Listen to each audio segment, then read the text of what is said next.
जीवन में प्यार जो करो तो इतना करो कि होठ चुप अखियों का पानी बोलने लगे। निकलो समाज की भलाई के निमित्त ऐसे, सच में बुराई पानी पानी बोलने लगे। निकलो समाज की भलाई के निमित्त ऐसे, सच में बुराई पानी पानी बोलने लगे। परिश्रम में बहे पसीना इतना बहे कि देख ले तो पानी पानी पानी बोलने लगे। आप 3 पंक्तियों तक खामोश रह गए, मैं चौथी सुना रहा हूं और ये बताना चाहता हूं। लोग कहते हैं अच्छे दिन नहीं आए, शायद बापूजी की भी हाथ उठे, तालियां उठे या समर्थन हो। केवल 2 टिप्पणियां कर रहा हूं, पहली टिप्पणी पर आप तालियां उठा सकते हैं। क्या ये अच्छे दिन नहीं है? ये आजादी के 75 वर्षों में पहली बार है जब चीन की सेना को डोकलाम से वापस जाना पड़ा। तालियां कमजोर हैं आपकी, एक बार उठाइए तो जोरदार तालियां उठाइए। और दूसरी टिप्पणी कर रहा हूं, शायद गर्व से सीना चौड़ा हो जाए आपका। रूस और यूक्रेन के हमले में इसी भारतीय तिरंगे ने न केवल भारतीयों की जान बचाई, अपितु उन देशों के लोग भी तिरंगा ओढ़कर भागते नजर आए जो हमसे नफरत करते थे। और मैंने तब कहा था कि अंधेरा चीर कर रख दे, उसे दिनमान कहते हैं। मनुष्यता को रहे हितकर उसे वरदान कहते हैं। और उसी के घर में घुस सब खत्म कर आतंक के अड्डे, जहां वाले इसी तेवर को हिंदुस्तान कहते हैं। जीवन में प्यार जो करो तो इतना करो कि होठ चुप अखियों का पानी बोलने लगे। निकलो समाज की भलाई के निमित्त ऐसे, सच में बुराई पानी पानी बोलने लगे। परिश्रम में बहे पसीना इतना बहे कि देख ले तो पानी पानी पानी बोलने लगे। युद्ध लड़ना पड़े तो यूं लड़ो कि दुश्मन भी हो के पानी पानी पानी पानी बोलने लगे। बहुत बढ़िया। चैनंद बापू जी का शुभाशीष मुझे मुंबई में भी मिला था। मेरा बहुत प्रिय मित्र है दिनेश बाबर, आप सुनते रहते हैं उसे। आज को होना था लेकिन वो नहीं है यहाँ पर। मुझे आदेश चले गए, अच्छा उधर बैठे हुए हैं, और नरेश भाई हैं, गौड़ साहब हैं, यहाँ पर तमाम महत्वपूर्ण लोग आप सब बैठे हुए हैं। ललित भाई ने प्रारंभ से ताली बजाओ, जोर से ताली बजाओ। देखो आपने बजाई। आप कितने भोले हैं मैं कह नहीं सकता। आप ये समझिए कि हर कवि ने कहा जो आया कि हाथ उठा के ताली बजाओ, आपने बजाई। अब इतना आपको समझ में आना चाहिए कि हम इतने वर्षों तक गुलाम क्यों रहे, क्योंकि जब हम सबकी मानते ही रहेंगे तो यही होगा। अच्छा, हमने अंग्रेजों से आज़ादी क्यों ली? क्योंकि अंग्रेज हमारी आज़ादी खराब कर रहे थे। हमने कहा तुम कौन होते हो हमारी आज़ादी खराब करने वाले, हमें दो, हम खुद खराब करेंगे। तो पिछले 75 वर्षों से लगातार हम उसी संघर्ष में हैं। देश बदल रहा है। पूज्य बापू को मैं राम कथा मर्मज्ञ कहूँ या श्रीमद् भागवत कथा मर्मज्ञ कहूँ, मैं क्या बोलूँ ये महत्वपूर्ण नहीं है। कितना बोलूँगा ये महत्वपूर्ण नहीं है, मैं कैसे बोलूँगा ये महत्वपूर्ण है। आप अच्छा सुनेंगे, मैं कम सुनाऊंगा, वरना मैं कितनी देर तक पढ़ूंगा ये मुझे खुद पता नहीं। पीछे कूद का तो नहीं करें, लेकिन एक उदाहरण देता हूं और आपके अंदर रोमांच पैदा हो तो मुझे बताना। मन में राम नहीं हो तो ये तन रावण हो जाता है। राम कृपा यदि हो जाए तो हृदय पुष्प खिल जाता है।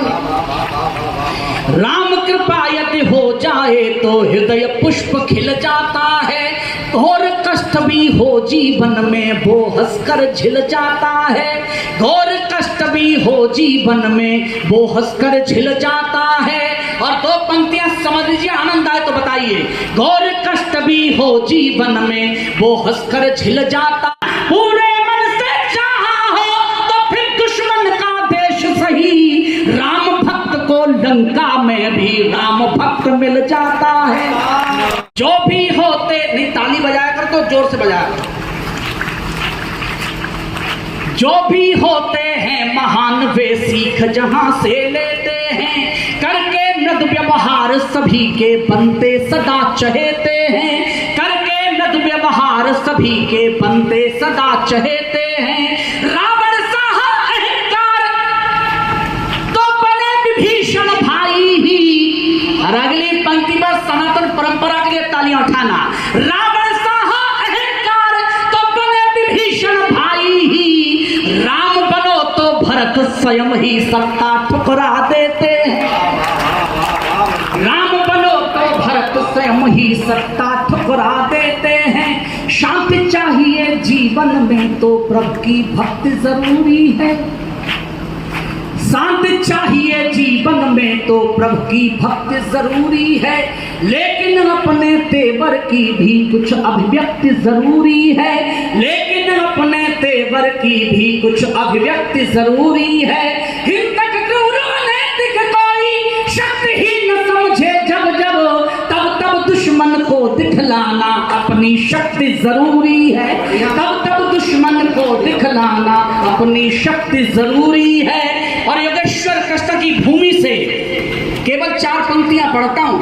राजनीतिक अगर उदाहरण समझना चाहे तो समझ लीजिए, जब 370 हटाया गया था तो संसद से एक बयान आपने भी सुना होगा, मैंने भी सुना।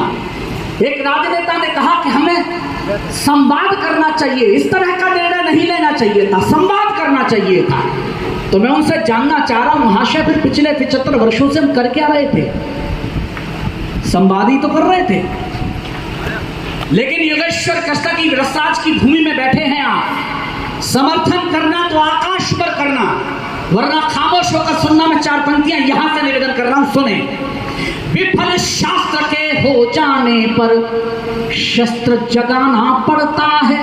विफल शास्त्र के हो जाने पर शस्त्र जगाना पड़ता है। यानी शांति दूत को भी फिर युद्ध रचाना पड़ता है। यानी शांति दूत को भी फिर युद्ध रचाना पड़ता है। और समर्थन करें। पूज्य महाराज श्री ने भी कहा था कि निर्णय लेने वाला बेहतर बैठा है। तो इस बार जो मैं बोल रहा हूं, आपकी आकाश पर तालियां इतनी जोरदार हो कि दिल्ली में बैठे हुए एहसास हो जाए कि लोग उनके समर्थन में खड़े हैं। कि विफल शास्त्र के हो जाने पर शस्त्र जगाना पड़ता है। यानी शांति दूत को भी फिर युद्ध रचाना पड़ता है।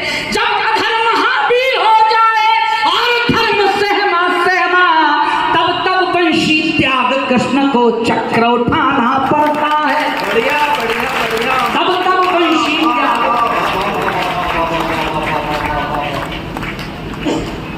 वंशी त्याग कृष्ण को चक्र उठाना पड़ता है। ये रंग लगे हुए, गुब्बारे लगे हुए हमारा आजादी का अमृत पर। ऐसी ही और वीडियो को देखने के लिए चैनल को सब्सक्राइब कीजिए, वीडियो को लाइक कीजिए, कमेंट कीजिए और शेयर कीजिए।